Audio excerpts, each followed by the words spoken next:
Hello बच्चों, स्वागत है आपका हमारे चैनल पर। आज की क्लास में हम पढ़ेंगे एड ग्रेड अभ्यास पुस्तिका कक्षा 8वीं विषय विज्ञान की, जिसमें हमने पहले अध्याय 1 पढ़ चुका था। अब हम इसमें पढ़ेंगे अध्याय 2 का नाम है सूक्ष्म जीव, मित्र एवं शत्रु। इसके बारे में हम पार्ट में पढ़ चुके हैं। आज हम इसका एड ग्रेड अभ्यास पुस्तिका से इसका सॉल्यूशन करेंगे। तो इसमें हमारा सबसे पहले है, बच्चों आपने घर में निम्न घटना घटित हो देखी होगी। तो इसमें फर्स्ट है, देखी गई घटना हाँ नहीं रंग कैसा है। इसमें ब्रेड रोटी पर फफूंद। देखिए बच्चों ने हाँ करेंगे, और कलर कैसा होता है, रंग कैसा होता है, सफ़ेद। देन नेक्स्ट है जूते पर फफूंद। यह सबने देखी होती है तो हाँ, और इसका भी कलर कैसा होता है फफूंद का, सफ़ेद। ओके। जहाँ हमेशा गीला रहता है वहाँ काई जम जाती है, तो इसमें लिखेंगे हाँ। और काई कैसे रंग की होती है, तो हरी। गर्मी में खाना ख़राब हो जाता है, सभी लोग देखे हैं, सभी बच्चे, तो इसमें हाँ करेंगे। और इसका कलर कैसा होता है, सफ़ेद से झाग निकलती है। ओके बच्चों, तो नेक्स्ट है, इसमें ये क्या है, ये है सूक्ष्मजीव के कारण होता है। आपने अपने विचार लिखो। तो इन्हें हम आँखों से नहीं देख सकते, जो सूक्ष्मजीव होते हैं उसे हम आँखों से नहीं देख सकते। नेक्स्ट है, निम्न में से बॉक्स में लिखिए। तो जीवाणु, पैरामीशियम, शैवाल, कवक, प्रोटोजोआ, ईस्ट एवं स्ट्रेप्टोमाइसिन। तो सूक्ष्मजीव कौन कौन से होते हैं, शैवाल, कवक, प्रोटोजोआ और जीवाणु, 4 होते हैं। ओके। देन नेक्स्ट है, बॉक्स में लिखने के पश्चात जो शेष रह गए उन्हें आप यहाँ लिखिए। तो जो शेष रह गए थे वो थे पैरामीशियम, ईस्ट, स्ट्रेप्टोमाइसिन और ये विषाणु वायरस है। ओके। तो इसमें हमारा पहला प्रश्न है, सही विकल्प के आगे निशान लगाए सही का। तो इसमें हमारा फर्स्ट क्वेश्चन है, आपने अपनी दादी को गर्म गुनगुने दूध में थोड़ा सा दही मिलाते हुए देखा होगा। इससे दूध का दही में परिवर्तन हो जाता है, इसका कारण क्या है। तो हमें 4 ऑप्शन दिए हैं, इसमें से कोई एक हमारा ऑप्शन करेक्ट होगा। तो इसमें ABCD करके दिया है, तो इसमें हमारा करेक्ट आंसर होगा बी वाला, सूक्ष्म जीव में जनन। सूक्ष्म जीवों में जनन होता है जिससे दूध से दही में परिवर्तित हो जाता है। देन नेक्स्ट है, बूझों को डॉक्टर ने खून की जांच कर मलेरिया से ग्रसित बताया, जिसका कारण है। तो इसका कारण क्या हो सकता है, सी वाला हमारा आंसर करेक्ट होगा, मादा एनाफिलिस मच्छर के कारण हो सकता है। देन नेक्स्ट थर्ड है, इसमें है निम्न में से कौन सा जीव सूक्ष्मजीवों द्वारा पौधों में नहीं होता रोग। तो इसका हमारा करेक्ट आंसर होगा पौधों का सूखना, यह सूक्ष्म जीवों के कारण नहीं होता। देन फोर्थ है, आपने बाजार से ब्रेड लाकर उसे खुले तथा नम स्थान पर रख दी, तो कुछ समय बाद उस पर काली संरचना दिखाई देने लगेगी, इसका कारण है। तो इसका क्या कारण हो सकता है, तो इसका कारण होता है, हमारा राइट आंसर होगा कवक के कारण। देन नेक्स्ट है, नाइट्रोजन चक्र के दौरान वायुमंडल में नाइट्रोजन की मात्रा क्या होती है, घटती, बढ़ती, स्थिर या कभी कम तो कभी ज़्यादा। तो इसका करेक्ट आंसर हमारा सी वाला होगा, स्थिर रहती है। देन नेक्स्ट है, दिए गए शब्दों में से चुनकर रिक्त स्थानों की पूर्ति करना है। जो हमारे शब्द दिए हैं इसी में से हमें चुनकर रिक्त स्थानों की पूर्ति करना है।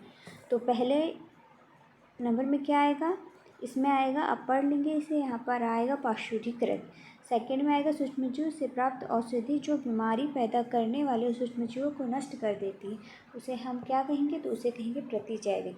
देन थर्ड है, प्राकृतिक शर्करा में एल्कोहल में परिवर्तन की प्रक्रिया को हम क्या कहेंगे, तो उसे हम किण्वन कहते हैं। देन नेक्स्ट है, डेंगू के वायरस का वाहक कौन सा मच्छर होता है, तो हम खालिस्तान में पढ़ेंगे एडिस मच्छर, ये वाला एडिस मच्छर होता है। देन नेक्स्ट है, सूक्ष्म जीवों द्वारा होने वाले रोग जो एक संक्रमित व्यक्ति से स्वस्थ व्यक्ति में वायु, जल, भोजन अथवा कायिक संपर्क द्वारा फैलता है, उसे हम कौन सा रोग कहेंगे, तो उसे हम संरचनीय रोग कहेंगे।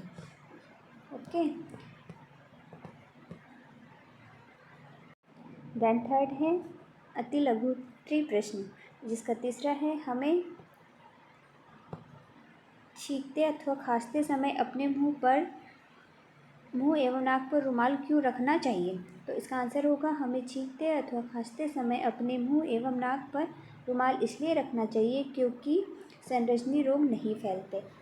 ये हमारा आंसर, आप भी इसे अपनी बुक्स में नोट कर लेंगे। देन नेक्स्ट है,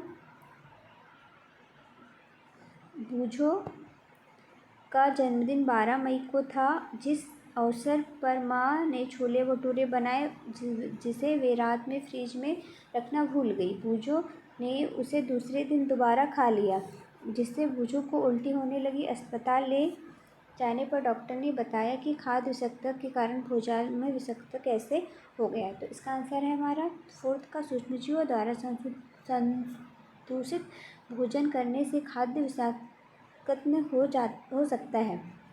हमारे भोजन में उत्पन्न होने वाले सूक्ष्मजीव कभी कभी विषैले पदार्थ भी उत्पन्न करते हैं। तो ये हमारा आंसर है, आप इसे लिख लेंगे। देन नेक्स्ट है, निम्नलिखित रोगों में से जीवाणु, विषाणु या वायरस द्वारा होने वाले रोगों को छांटना है। ये हमें रोगों का नाम दिया हुआ है, इसमें से हमें छांट कर लिखना है कि कौन सा जीवाणु या बैक्टीरिया से होता है और कौन सा विषाणु या वायरस से होता है। तो जीवाणु से होने वाले हैं हैजा, टाइफाइड, क्षयरोग। विषाणु से हेपेटाइटिस ए, पोलियो एवं खसरा। ओके, देन सिक्स्थ है, चित्र में दिए गए सूक्ष्मजीव का नाम क्या है? ये हमें चित्र किसका दिया हुआ? तो ये अमीबा का चित्र दिया हुआ है, आप इसे लिख लेंगे।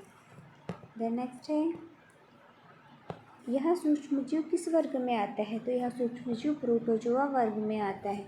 देन नेक्स्ट है थर्ड, इस वर्ग द्वारा होने वाले किसी रोगों का नाम लिखिए। तो इसमें अतिसार, मलेरिया इसी वर्ग में होने वाले रोग हैं। देन नेक्स्ट, इसका सेवन्थ का आंसर, सेवन्थ है, इसका आंसर होगा पाश्चुरीकृत दूध को बिना उबाले इस्तेमाल कर सकते हैं क्योंकि यह सूक्ष्मजीवों से मुक्त होता है, लेकिन अपाश्चुरीकृत दूध को इस्तेमाल करने के लिए उबालना आवश्यक है क्योंकि सूक्ष्मजीव पाए जाते हैं। देन नेक्स्ट है लघु उत्तरीय प्रश्न, हमारा 8th क्वेश्चन का आंसर होगा। जो बूझो ने प्रश्न पूछा है उसका आंसर, बूझो का मित्र मलेरिया अथवा डेंगू नामक बीमारी से ग्रस्त हो सकता है। ओके, देन सेकेंड है, उसके बीमार होने का मुख्य कारण क्या हो सकता है? तो इसका आंसर है, उसके बीमार होने का मुख्य कारण मादा एनाफिलिस एवं मादा एडिस मच्छर हो सकता है, मच्छरों के काटने से बीमार हो सकते हैं। देन थर्ड है, इस बीमारी से बचने के लिए उसे कौन कौन से उपाय करना चाहिए? तो इसका उत्तर होगा, इस बीमारी से बचने के लिए मच्छरदानियों का प्रयोग, मच्छर भगाने वाले रसायन का प्रयोग, मच्छर के प्रजनन को रोकने के लिए जल में किसी प्रकार से एकत्र न रहने दें। ये इसके उपाय। नाइन है, पहली ने एक बर्तन में मैदा, थोड़ी सी चीनी, एक चुटकी ईस्ट पाउडर मिलाकर गर्म जल से गूँथ लिया। इस गूँथे हुए आटे को उसने रख दिया। प्रश्नों का उत्तर दीजिए।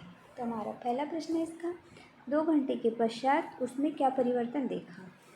तो पहली ने क्या परिवर्तन देखा? 2 घंटे के पश्चात आटा फूल गया था। ओके, देन नेक्स्ट है, पहली ने गूँथे हुए आटे में जो परिवर्तन देखा वह किस कारण हुआ होगा? तो गूँथे हुए आटे में जो परिवर्तन देखा वह ईस्ट के कारण हुआ होगा। ओके, ये 9th का आंसर। देन इसका थर्ड है, इस प्रक्रिया का उपयोग किन खाद्य सामग्री को बनाने में किया जाता है? तो इस प्रक्रिया का उपयोग ब्रेड, केक आदि खाद्य सामग्री को बनाने में किया जाता है। ओके बच्चों, 10 क्वेश्चन है, हमें भोजन सदैव ढककर रखना चाहिए, उक्त कथन को स्पष्ट कीजिए। इसका आंसर है, बिना ढके भोजन में रोगाणु और हानिकारक पदार्थ हो सकते हैं।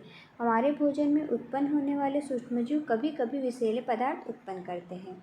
ओके, ये हो गया 10वें का आंसर। देन है 11वां, पहली ने क्वेश्चन पूछा है, इसमें है आम का अचार काफ़ी समय तक संदूषित क्यों नहीं होता है? तो इसका आंसर होगा, अचार में नमक एवं तेल के उपयोग से आम का अचार काफ़ी समय तक संदूषित नहीं होता। फर्स्ट का आंसर। देन नेक्स्ट है, आप आपके घरों में दादी मम्मी द्वारा किन किन खाद्य सामग्री को सूक्ष्म जीवों से बचाकर रखा जाता है?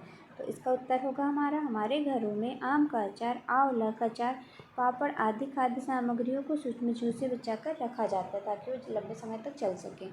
ओके बच्चों, द नेक्स्ट है चीनी के उपयोग द्वारा किन किन खाद्य पदार्थों को लंबे समय तक सुरक्षित रख सकते हैं? तो चीनी के उपयोग द्वारा जैम, जेली एवं क्वेस खाद्य पदार्थों को लंबे समय तक सुरक्षित रख सकता है। देन 12वां है दैनिक जीवन में सूक्ष्म जीवों का उपयोग कहाँ कहाँ होता है? सूक्ष्म जीवों का उपयोग, तो इसका आंसर है दैनिक जीवन में सूक्ष्म जीवों का उपयोग दही, ब्रेड एवं केक बनाने में किया जाता है। तो देन हमारा 13 क्वेश्चन है, यह है, इसमें पूछा है नाइट्रोजन चक्र को आरेख द्वारा दर्शाइए। तो ये हमारा नाइट्रोजन चक्र इसमें बना हुआ है, आप इसे अपनी बुक्स में देखकर लिख लेंगे। देन है 14 मनुष्य में सूक्ष्म जीवों द्वारा होने वाले सामान्य रोग, उनके रोग कारक, सूक्ष्म जीव तथा बचाने वाले उपायों को तालिका में बद्ध करना है। तो सबसे पहले है मानव रोग, कौन कौन से होते हैं? क्षय रोग, खसरा, चिकन पॉक्स, पोलियो। तो क्षय रोग और इसके रोग कारक है, संचरण का तरीका, उपाय एवं बचाव। क्षय रोग कैसे होता है? जीवाणु से होता है, वायु द्वारा फैलता है। खसरा वायरस से होता है और वायु द्वारा फैलता है। चिकन पॉक्स भी वायरस से होता है, पोलियो भी वायरस से होता है। यह वायु और सीधे फैलता है। इसमें बचाव के उपाय, रोगी व्यक्ति को पूरी तरह से अन्य व्यक्तियों से अलग रखना, रोगी व्यक्तिगत वस्तुओं को अलग रखना, जो रोगी व्यक्ति है उसे भी अलग रखेंगे, उसकी उपयोग की सामग्री भी अलग रखेंगे।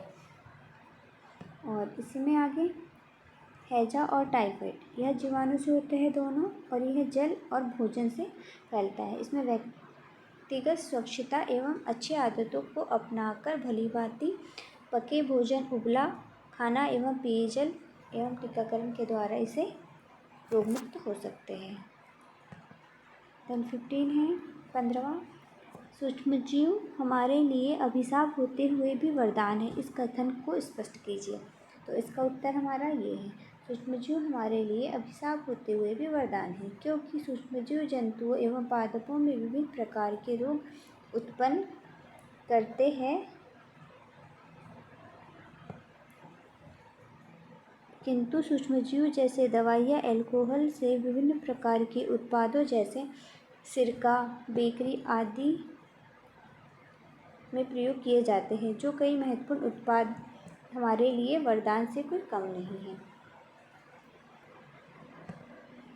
तो ये हमारा प्रोजेक्ट फर्स्ट है, आप इसे पढ़ लेंगे और इसके आंसर फर्स्ट का है, क्या आपको दोनों गमलों की वस्तुओं में अंतर दिखाई देता है? जैसे इसमें 2 गमले हैं, इसमें अंतर दिखाई देता है, तो आप लिखोगे आंसर, हाँ हमें दोनों गमलों की वस्तुओं में अंतर दिखाई देता है।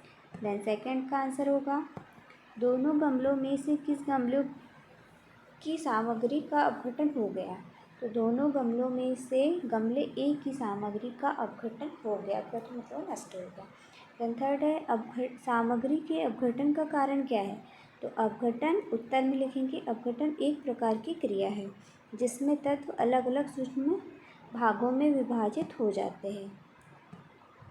फिर 4th नंबर का आंसर है, जिस गमले की सामग्री का अपघटन नहीं हुआ उसे क्या क्या कारण हो सकते हैं?